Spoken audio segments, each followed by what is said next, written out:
Love the Lord your God with all your heart, with all your strength, with all your soul, with all your mind. And second is like it. Love your neighbor as yourselves. So kung mahal po natin ang Panginoon, ulitin ko, kung tunay po nating mahal ang Panginoon, dapat po mahal din natin yung ating kapwa.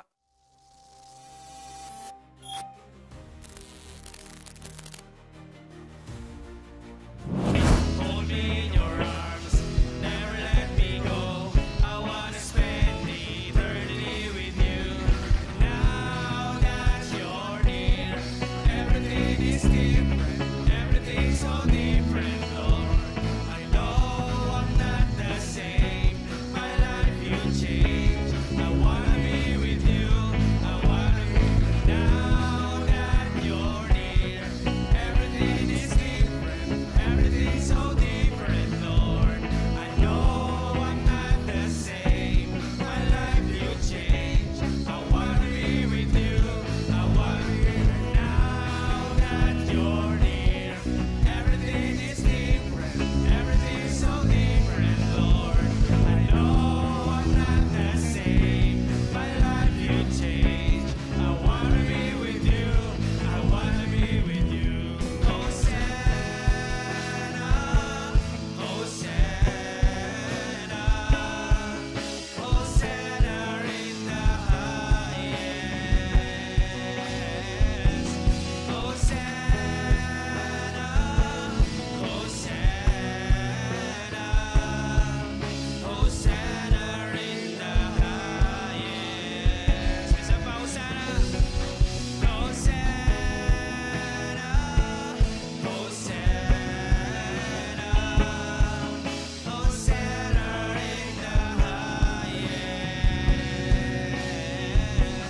Hosanna, Hosanna, Hosanna in the highest. So, no more idle time. Tayo po bilang mga manggagawa ng Panginoon, wala po dapat idle time. Sa Tagalog, wala pong patumpik-tumpik na tayo'y nagre-relax lang, na tayo ay nasa comfort zone lang natin, nasa comfort zone. Yung may narinig ako, hayahay. Mas madaling intindihin. Ano po, let's plug into the power bilang pong mga mananampalataya. So, basahin ko lang po, Acts chapter 4, verse 31 to 33.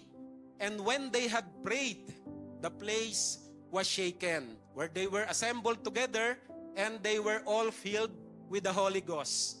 And they spake the word of God with boldness. Sa 32, and the multitude of them that believed were of one heart and of one soul. Neither said any of them that aught of the things which he possessed was his own, but they had all things in common. And with great power gave the apostles witness of the resurrection of the Lord Jesus, and great grace was upon them all. Ayan. We are all in need God's power. Sino po yung dito ng kailangan ng power ng Panginoon? So, lahat po tayo, no po, kailangan natin yung power na nagsisimula po sa Panginoon. We need His power to live the Christian life. Hindi po tayo makakapamuhay bilang mga mananampalataya kung sariling power natin. Na-experience nyo na ba yun bilang mga mananampalataya? Sarili mong karunungan, sarili mong kalakasan, basta sa sarili mo lang ikaw nananangan. Diba? Most of the time, tayo ay failure. Most of the time, hindi enough yung atin pong mga pagsisikap.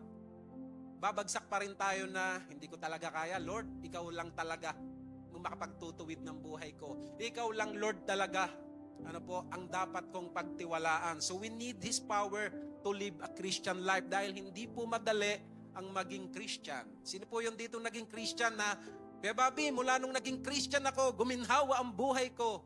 Mula nung naging Christian ako, nawala yung mga problema ko. Ano po? Wala pong ganon. Tayo po mga mananampalataya, we are not exempted for those difficulties na nai-encounter ng mga unbeliever. Ano po? Ang kaibahan lang po natin, yung kapayapaan. Kapayapaan na nanggagaling kanino? Nanggagaling sa Panginoon. No, kahit may mga struggles tayo, saan man yan, sa hanap buhay man natin, relasyon natin sa ating pamilya, o kahit saan pang mga pagsubok yan, kahit na pakiramdam natin ay kulang tayo, pero pag ipinagkatiwala natin sa Panginoon, wow! Diba? Kapayapaan ang nararanasan natin. At yun yung hindi nakikita ng maraming tao. Ano? Na ang iniisip nila, pag may pera ka, wala ka nang magiging problema. Pero marami mga nagpapatotoo, no? Na maraming pera, pero parang kulang pa. We need His power to overcome the enemy of our souls. No, ang kalaban po natin bilang mga mananampalataya, bukod sa ating flesh, sa sarili natin, ang sabi sa Biblia, principalities. At ano pa? Spiritual battle. No? Napakarami pong kalaban. Okay? So, minsan, di ba, sa ating mga buhay, bilang mga mananampalataya, bilang tayo'y sumusunod sa Diyos, parang matatanong mo, ba't kung kailan ako sumunod sa Diyos, parang doon lalo dumami yung problema ko, doon lalo ako parang nahirapan mula nung sumunod ako sa Diyos. Bakit ganito ang nangyari? Pero ang pangako po ng Diyos sa atin, malalampasan po natin yan, hindi sa ating sariling lakas, kundi sa tulong po ng ating Panginoon. Next, we need His power to reach a lost world. All the power we need is available to us. Naniniwala po ba kayo nun? Na yung mga power, no, na nagmumula sa Panginoon, available para po sa atin. Number 1, we have the promise of power in Great Commission. So lagi na lang po natin yan naririnig sa mga preacher, sa mga nagtuturo, sa mentoring, even sa C2S 101. No, madalas po nating naririnig yung Matthew 28:18 to 20. We have the promise of power in Great Commission. Ano po? Yun ibinigay po sa atin ng Panginoon. Inutusan tayo na ibahagi ang salita ng Diyos at sabi ng Panginoon sa pangako niya sa huli, huwag kayong mag-alala at ako'y sa inyo hanggang sa dulo. Ano pa? Paul long for power of the resurrection. Di ko na po nilagay, basahin nyo na lang po sa Philippians 3:10. So makikita po natin doon yung power of resurrection. And lastly, the early church had power to change the world. Naniniwala po ba kayo doon? No? Yung mga unang iglesia, kung babasahin po natin yan, Acts chapter 17, sa verse 6, makikita po natin dyan na nakakapagbago po talaga po, ng mundo. How can God's great power be ours? Paano po ba na yung power ng Panginoon ay maa-adapt po natin? Paano pa ba natin mararanasan na yung kapangyarihan po ng Diyos ay mapapasa atin? Number 1, we must plug into the power of prayer. Kailangan nakakonect po tayo. When idleness comes to us, para po tayo ay mawala yung mga ganong idleness, we need to plug into the power of prayer. The message is clear. Power comes through prayer. Prayer brings the power of the Holy Spirit. Prayer brings boldness in telling others of Christ. Number 2, we must plug into the power of love. Paano po ba yon? Christian fellowship in a church is built on love. Naniniwala po ba kayo doon? Every time we had fellowship here, dahil po sa pagmamahal. Nagsishare tayo ng salita ng Diyos dahil po sa pagmamahal. Umaawit po yung mga mang-aawit dito dahil sa pagmamahal sa Panginoon at pagmamahal po sa mga kapwa mananampalataya. Ano po? Yung ating mga fellowship po dito, kailangan po yan ma-build dahil po mahal natin ang Panginoon at mahal natin ang isa't isa. Love forgives and breaks down barriers. Totoo po ba yon? Na pag tayo'y nagmamahal, natututo rin po tayong magpatawad. So, saliksikin po natin ang ating mga puso. Kung meron po tayong nakasamaan ng loob, and until now, hindi mo pa napapatawad, baka po tayo'y wala pong tunay na pagmamahal pa. Ano po? Kasi yung ating, kung tayo, sabi nga po, di ba, sa greatest commandment, love the Lord your God with all your heart, with all your strength, with all your soul, with all your mind. And second is like it. Love your neighbor as yourselves.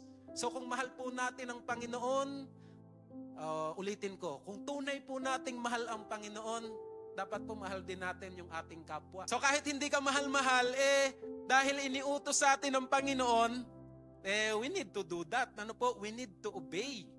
So, tuloy po tayo. Number 3, wow, last na. We must plug into the power of witnessing or evangelism. Kailangan po natin yan.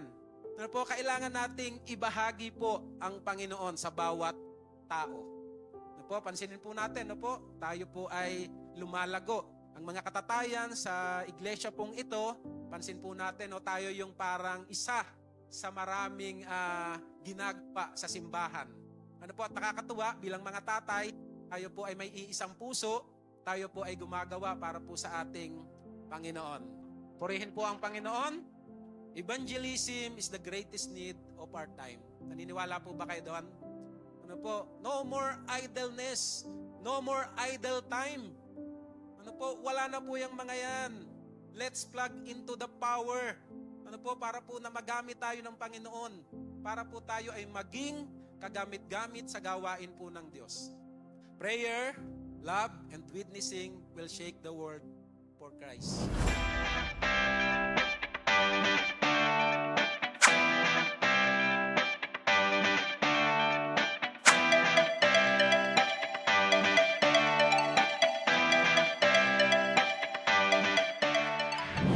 Mas masaya kung kasama ka namin dito sa